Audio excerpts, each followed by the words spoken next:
The darker view is that the excess manipulation of money blows up the entire system. And that's a lot of people hold that view, that you end up with a hyperinflation or something of that sort, a total economic collapse. But I struggle to get to that answer because in every circumstance, when asset prices collapse or something goes wrong, they just print money. And when you're the world's reserve currency, it's bloody difficult to hyperinflate it. So what you end up with is this ridiculous rise in asset prices, which then gets rid of this ability to have this massive downside. There's no more money left over.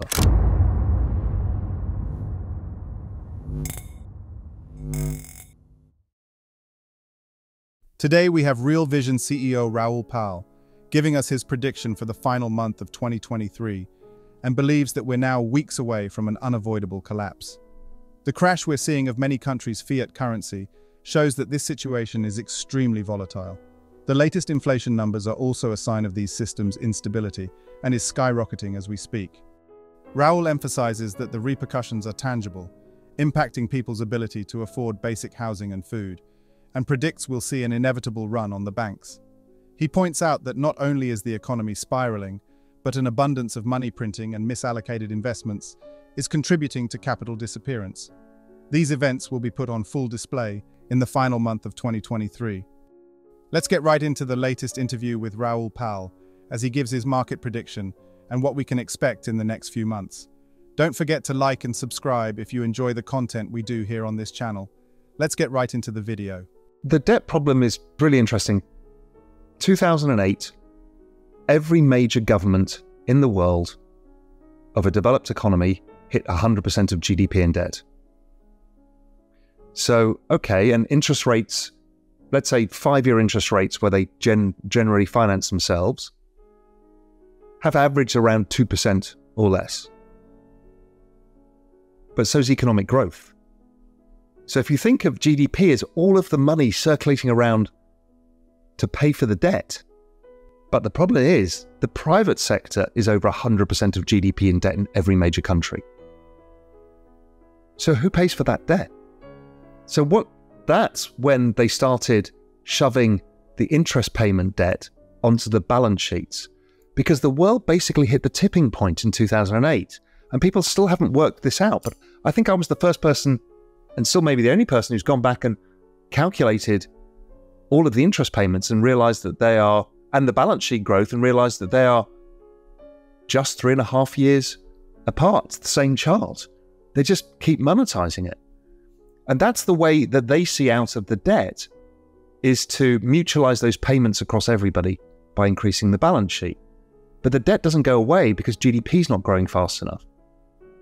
So you have to change the GDP formula. If not, you're in this endless trap where you're printing more and more money, making the rich richer, the poor poorer, ad infinitum. And I think that for individuals, as I said, there's only 2 assets that outperform this. That's technology and that's crypto. Okay, fine. The economy, that's really hard to get this to sort itself out. People are waiting for a collapse, the market's down 80%. It can't. The reason it can't is the central bank debased the currency and it makes the stock market go up, optically, because they can't allow the collateral of the system to go bust. So they don't allow the system to go bust, and it creates this ongoing problem.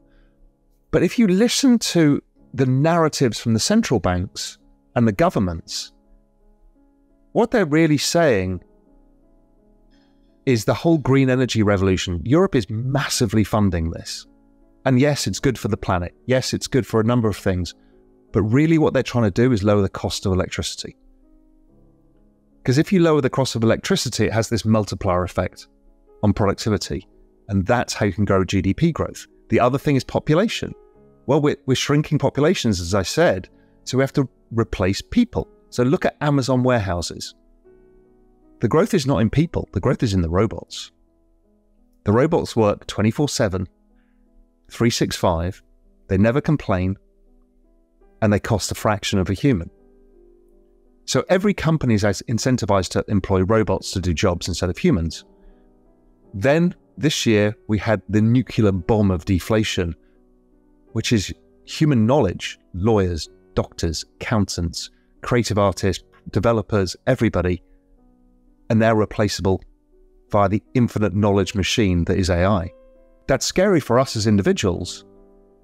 But if population growth is a large part of the components of GDP growth, you can create infinite people by the robots and AI.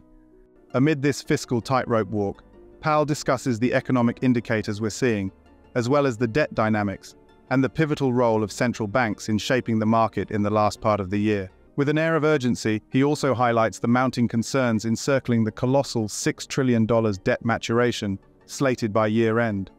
So there are schools of thought, even coming out of Oxford University, that says we could hit a tipping point where the GDP of the planet doubles in a year or even a week.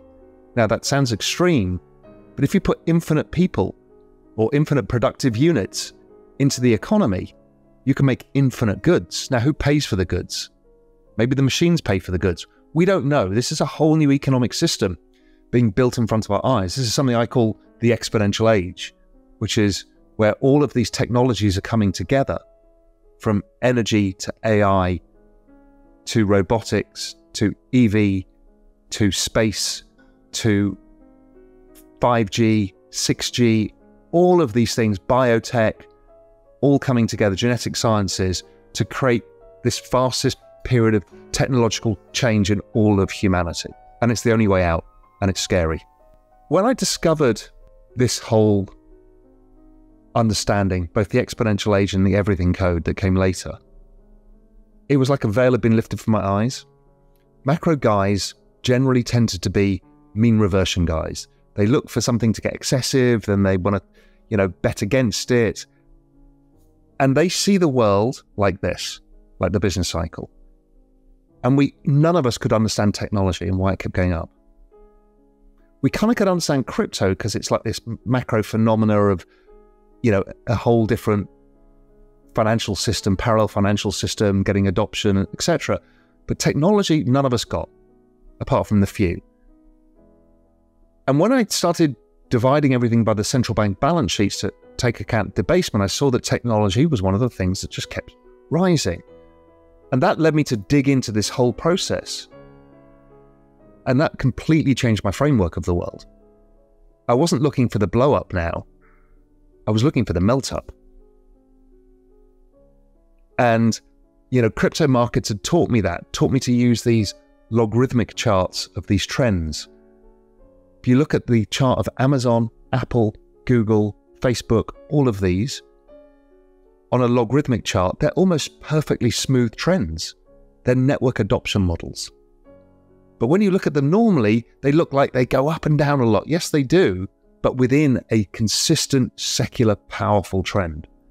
Once I saw that, I'm like, if our job is to make money, then this is the trend you need to be on, the secular trend, because it's driven by the central banks. It's driven by technology itself, but then also driven by the central banks debasing.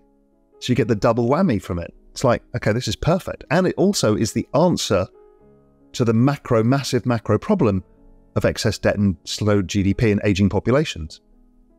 So when you've got something that's so against the persistent narrative that everything's screwed and it's all going to go wrong, and you see it and do a lot of hundreds of hours of research on it, and you come up with a completely opposite view. And then I started surfacing that view for Global Macro Investor and then within Real Vision and elsewhere, and it was like a light bulb moment for people. They're like, suddenly now understand why things are happening as they are, why technology stocks keep outperforming, why crypto keeps going up, why people are angry, why politics have become so polarized.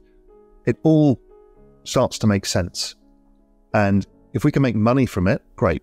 Raoul Pal uncovers how changes in cryptocurrencies can send ripples effects through our wallets.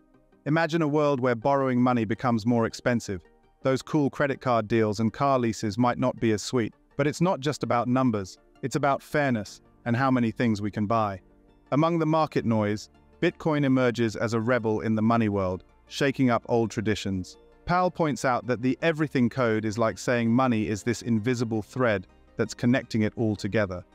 With big banks being the guardians of balance, he says they're working behind the scenes to keep things steady, preventing financial chaos, but he believes the inevitable is coming. What do you think about the latest interview with Raoul Pal?